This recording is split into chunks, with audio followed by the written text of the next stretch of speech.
छठे पद में हम सभी प्रवेश करें, जिसमें भगवान के जुगल चरणारविंद के चिन्हों का वर्णन है। भगवान के चरणारविंद वो धाम है जहाँ भक्त उपस्थित होना चाहते हैं, जहाँ भक्त जाना चाहते हैं।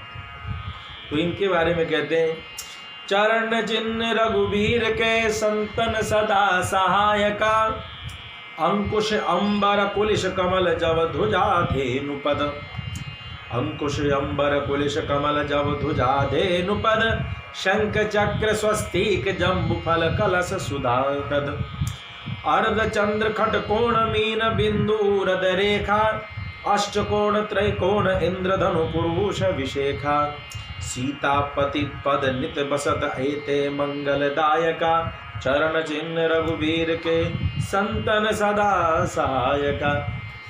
भगवान के चरण चिन्ह में क्या क्या है तो उनका वर्णन करते हैं। अंकुश, भगवान के चरण चिन्ह में अंकुश है, अंबर वस्त्र है, भगवान के चरण चिन्ह में कुलिश वज्र है, कमल है, जव यौ, ध्वजा है, धेनुपद गोखुर का निशान है, शंख है, चक्र है, स्वस्तिक जो हम सभी बनाते हैं स्वस्तिक का चिन्ह है, जम्बू फल भगवान के जामुन, कलश सुधारद, सुधारद मतलब अमृत कलश उसकी उपस्थिति है। और कहते हैं कि सुधाहृद सुधाकुंड, अर्धचंद्र, खटकोण मीन मछली, बिंदु ऊर्ध्व रेखा ऊपर की ओर की रेखा, अष्टकोण, त्रिकोण, इंद्रधनु, इंद्रधनु मतलब इंद्रधनुष, और पुरुष अभिषेखा, इसमें विशेष पुरुष के दर्शन का भी, एक मनुष्य की आकृति का भी दर्शन है। तो मनुष्य की आकृति मतलब हुआ यह मनुष्य की जो आकृति है वह भगवान के चरणों में आश्रित जो भक्तगण हैं उनकी चर्चा करते हैं। तो इस प्रकार से अलग अलग चिन्हों की अलग अलग फलश्रुतियाँ भी बताई गई हैं। अब आगे हम सभी चलें कि भगवान के जो 12-12 भागवत भट्ट हैं, श्रीमद् भागवत में भी श्लोक संख्या 6/3 छठवें स्कंध के तृतीय अध्याय के 20वें 21वें श्लोक के रूप में एक सुंदर सा श्लोक है। स्वयंभुर्नारद शंभो कुमार कपिलो मनु, प्रहरादो जनको भीष्मो बलिर्वैयासकिर्वयम्, द्वादशैते विजानीमो धर्मं भागवतं भटा, गुह्यं विशुद्धं दुर्बोधं यं ज्ञात्वामृतमश्नुते। यम यमदूत को उपदेश दे रहे हैं 12 भागवतों के बारे में, 12 भगवान के भक्त, और इनको जानने का फलश्रुति अद्भुत देते हैं। यमदूतों का वार्ता चल रहा है अजामिलोपाख्यान के अंतर्गत। द्वादशैते विजानीमो धर्मम भागवतम भटा, ये धर्म के जानने वाले विशेष 12 भागवत हैं। गुह्यम विशुद्धम दुर्बोधम, बड़े गुप्त हैं, विशुद्ध हैं, बड़े पवित्र हैं, और कहते हैं दुर्बोधम, इनको समझना बड़ा कठिन है। लेकिन यम ज्ञात्वा अमृतम अश्नुते, जिसको जानने से अमृत तत्व की प्राप्ति होती है। जिस धर्म को तो क्या विद्यया अमृतम अश्नुते, अविद्यया मृत्युम तीर्त्वा विद्यया अमृतम अश्नुते, अविद्या से मृत्यु को पार करते हैं और विद्या से अमृत की प्राप्ति होती है। तो उस विद्या को, उस अमृतमय विद्या को जानने वाले ये 12, ठीक इन्हीं नामों का गायन सबसे पहले 12 भागवतों का गायन भक्तमाल में किया गया। वो क्या है? विधि। ब्रह्मा जी भगवान के भक्त के रूप में गायन किए गए। तो ब्रह्मा जी क्यों गायन किए गए? क्योंकि ब्रह्मा जी भगवान के नाभि कमल से उत्पन्न हुए और भगवान के प्रति उन्होंने श्रद्धा समर्पण किया। उनके कहने से 16वें और 21वें वर्ण जो है तप को प्रायोगिक किया। तप करने के बाद, भगवान का ध्यान करने के बाद उन्होंने संसार की सृष्टि की रचना की सदा सर्वदा भजन में लगे रहते, इसलिए ब्रह्मा जी सबसे पहले भक्त हैं। इस संसार के निर्माण करने वाले ब्रह्मा जी को प्रथम भक्त लिखा। फिर नारद, विधि नारद, नारद जी नारम ज्ञानम दादी थी नारद। नारद जी तो भगवान के बड़े लाडले बड़े प्यारे भक्त हैं, इनकी गति सब जगह है, सर्वत्र है। शंकरम, भोलेनाथ भी भगवान के भक्त के रूप में है, वे सदा सर्वदा कैसे, तुम पुनि राम, रामचरितमानस, तुम पुनि राम राम दिन राते, सादर जपहु अनंग अराते। महादेव सदा सर्वदा जो है भगवान नाम संकीर्तन करते रहते हैं।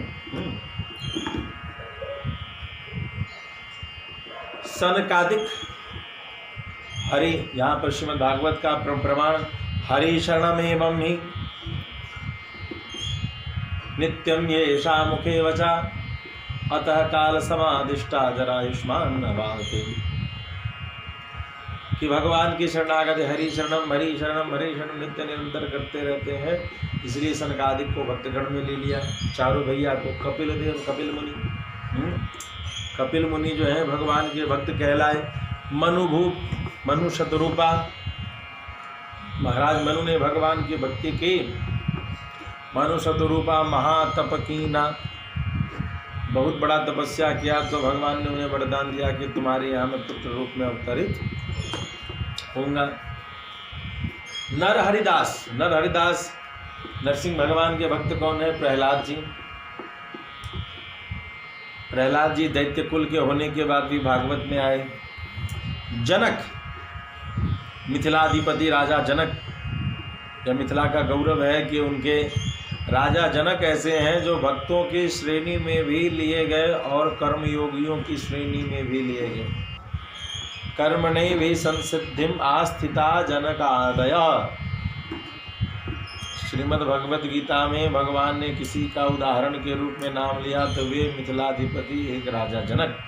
कर्मणि भी संसिद्धिम आस्थिता जनकादय, कर्मयोग से सिद्धि का यदि किसी को उदाहरण देखना हो तो राजा जनक को देखो। राजा जनक सबसे प्रथम है और इस जनकादय बाकी लोग इसके पीछे अस्त्र। भीष्म, देवव्रत भीष्म भगवान के ऐसे भक्त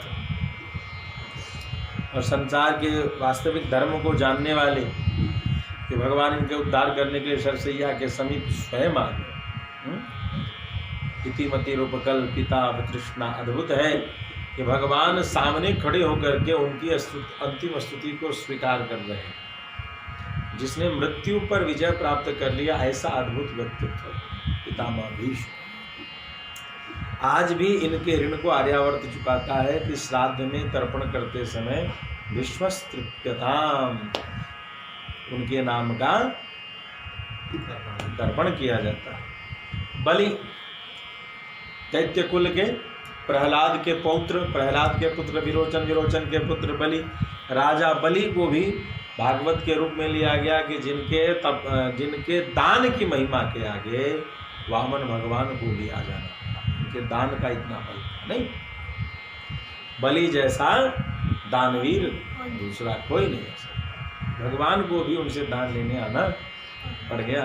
तेरे द्वारे खड़ा भगवान, भगत भर दे रे झोली। लोग कहता है कि भगवान लेने लगे तो लोग देना बंद कर दे, लेकिन बलि ने भगवान लेने आया तो सर्वस्व तक का दान कर दिया।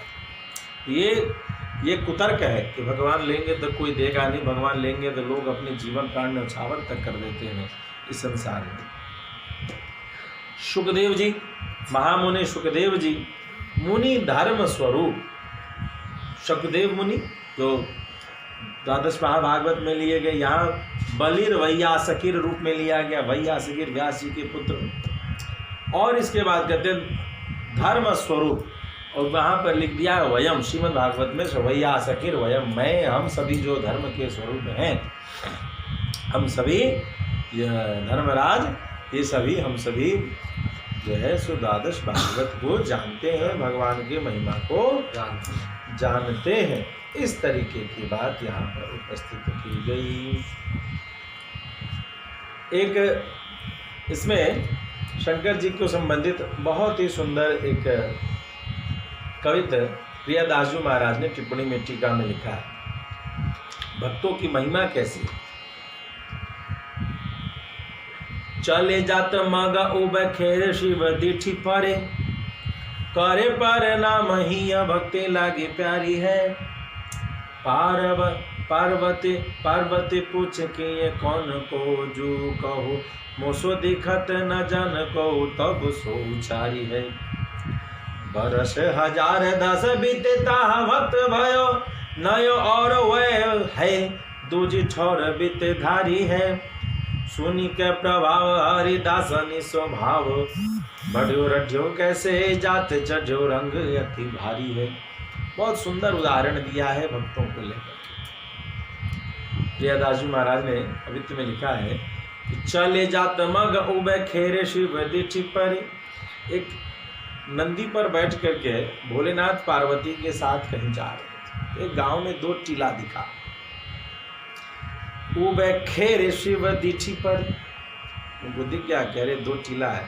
तो क्या किए, नंदी बाबा से उतर गए और उतर करके दोनों टीला को प्रणाम।